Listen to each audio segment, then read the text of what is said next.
Good evening, Jeremy Fernandez with ABC News. A 6-year-old boy has died after being pulled from rough surf at Ballina as another low-pressure system batters the state's north. Thousands of people living in river valleys along the New South Wales north coast remain cut off by floodwaters tonight. The towns of Bellingen and Nimbin are among the worst hit, and there are roads and bridges underwater. State emergency service crews will be on standby as flooded rivers between the Tweed and the Hunter continue to rise. The storms are gone up north, the skies are clear, but there's a soggy and dangerous landscape below. This man at Byron Creek was one of many still ignoring warnings not to drive through floodwaters. He had to be winched out by helicopter. Saw the car coming in and actually couldn't believe he was going to have a crack at it. And yeah, I don't know, probably got 20 metres in, and next minute we saw the car in the paddock and game on. Up to 200 millimetres of rain fell in the far north in the past 36 hours. Floodwaters isolated the township at Nimbin, though it didn't stop the annual cannabis festival at the local showground. At Ballina, flash flooding submerged one football ground and local roads.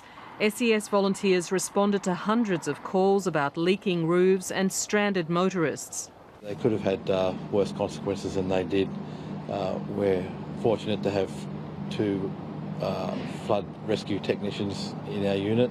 As the weather cleared in the state's north, the rains moved south through Coffs Harbour and here near Bellingen, parts of which have been cut off by the floodwaters.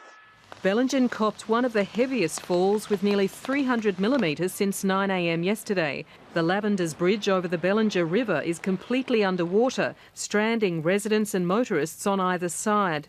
I've never seen a flood this large, and I can't believe how fast the waters are rising. Weekend sport had to be cancelled and art galleries were shut. So we are going to take the precaution of taking down the shows that we've just hung. The heavy rains have continued to move south. This afternoon they were lashing the Hunter Valley, still mopping up from last week's storms.